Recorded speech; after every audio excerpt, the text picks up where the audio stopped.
अस्सलाम वालेकुम। आज बहुत अहम बात करनी है घर की ख़वातीन से रिलेटेड की जो रमज़ान है उनमें उनको किस कदर जो है मुशक्क़तों का सामना करना पड़ता है। हालांकि उन्हें मोहब्बत और हमदर्दी के साथ इसका सामना करना भी चाहिए, लेकिन इसमें हम लोगों का रोल क्या है, हम जो मर्द हजरात हैं घरों में, इनका रोल क्या है, आज इसी पर बात। तो देखिए कि सहरी का टाइम हम तो सोए रहते हैं, अगर जो है हमें उठना भी हुआ अगर 4:20 पे टाइम है ख़त्म होता है तो हम कितने बजे उठेंगे? 3:45-4 बजे। लेकिन ख़वातीन जो घरों की ऐसी होती हैं उन्हें ऐसा नहीं करना पड़ता, बल्कि उन्हें 2:30 बजे या 3 बजे के आसपास उठना होता है।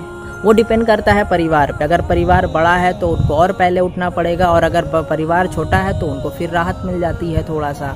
उसके बाद जो है सबके लिए सहरी तैयार करना, फिर उनको खिलाना, फिर उनकी अपनी फजर की नमाज है, उसके बाद कुछ तिलावत करनी है। और उसके बाद आगे देखें तो घर के कुछ ऐसे भी अफराद होते हैं जो रोज़ा किसी बीमारी की वजह से या किसी भी वैलिड रीज़न की वजह से वो नहीं रहते, तो उनको भी 8 बजे तक नाश्ता देना है। यानी कि कह लें कि अगर 2:30 बजे अगर हम मान लें कि 2:30 बजे उठी हैं तो सहरी सबको खिलाते पिलाते बर्तन धोते होते उसके बाद जो है सब कुछ करते करते फजर की नमाज के बाद हम मान के चल रहे हैं कि 5:30 पौने 6 बज जाता होगा। उसके बाद वो 2 घंटा मान लीजिए तिलावत पकड़ने, उसके बाद 8 बजे उन लोगों के लिए नाश्ता तैयार करना। उसके आगे फिर कुरान की तिलावत अगर उनको करना है तो फिर वही उनके पास 10-12 बजे के आसपास का टाइम है। आगे बढ़ें तो वही जो सुबह वाले लोग हैं वो फिर उनको दोपहर में भी खाना चाहिए। उसके आगे बढ़ा जाए तो फिर जोहर की नमाज है, फिर तिलावत है। और जैसा कि पहले अगर बड़ा परिवार है तो फिर जाहिर है कि आपको इफ्तार जल्दी ही तैयार करना पड़ेगा, तो उसी हिसाब से फिर उनको तैयारी करनी होती है कि वो 3, साढ़े 3, 4 बजे से या जब भी टाइम पकड़ने उस हिसाब से उनको इफ्तार जो है शुरू कर देना पड़ता है। फिर जो है करते करते करते उनको काफ़ी टाइम लगता है और फाइनली आखिरी जाते जाते जो है उनकी इफ्तार तैयार होती। इस बीच आप सोचें कि कितनी मुश्किल से टाइम जो है वो असर की नमाज की निकालती होंगी, और फिर कैसे वो तिलावत। अगर किसी का बच्चा छोटा है तो ये और मुश्किल काम है। उसके बाद चलें आगे बढ़ते हैं। सबको इफ्तारी करा भी लिया, सबको सब कुछ खिला भी दिया। उसके बाद इफ्तार के बाद जो है मगरिब की नमाज है, और फिर वही बात कि जो इफ्तारी हम लोगों ने करी है फिर जाहिर है कि हम रात का इफ्तार तरावी के बाद खाना भी खाते हैं। और उस खाने को तैयार कब करेंगे वो लोग? जाहिर है कि उसी 7 से 8 के बीच में, क्योंकि उनकी भी नमाज है, उनकी भी तरावी है।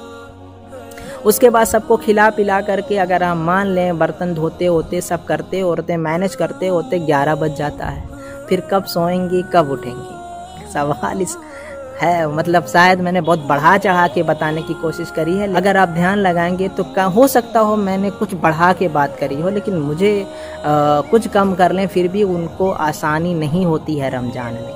अब सवाल ये पैदा होता है कि हम जो है उनका किस तरीके से, हमारी बहन है, हमारी माँ है, जो है हमारे शरीके हयात है, तो हम किस तरीके से उनकी मदद कर सकते हैं? बहुत सिंपल है, बस ये कि रमज़ान में बहुत फरमाइश ना करें, बहुत ज़्यादा टेस्टी के चक्कर में ना पड़े, इस मेरी बात को ख्याल रखें। अगर कोई छोटा बच्चा है तो उनको थोड़ा संभालें, उनको जो है संभाल करके ले जाएं ताकि जो है घर में आसानी से खाना बन सके, आसानी से वो इबादत कर सकें, नमाज पढ़ सकें। और साथ में गर्मी का मौसम है तो लगभग हर घरों में शरबत भी बनती होगी। ऐसे में हम ये करें कि शरबत को खुद भी बना सकते हैं, कोई बहुत बड़ा जो है कमाल तो है नहीं उसमें।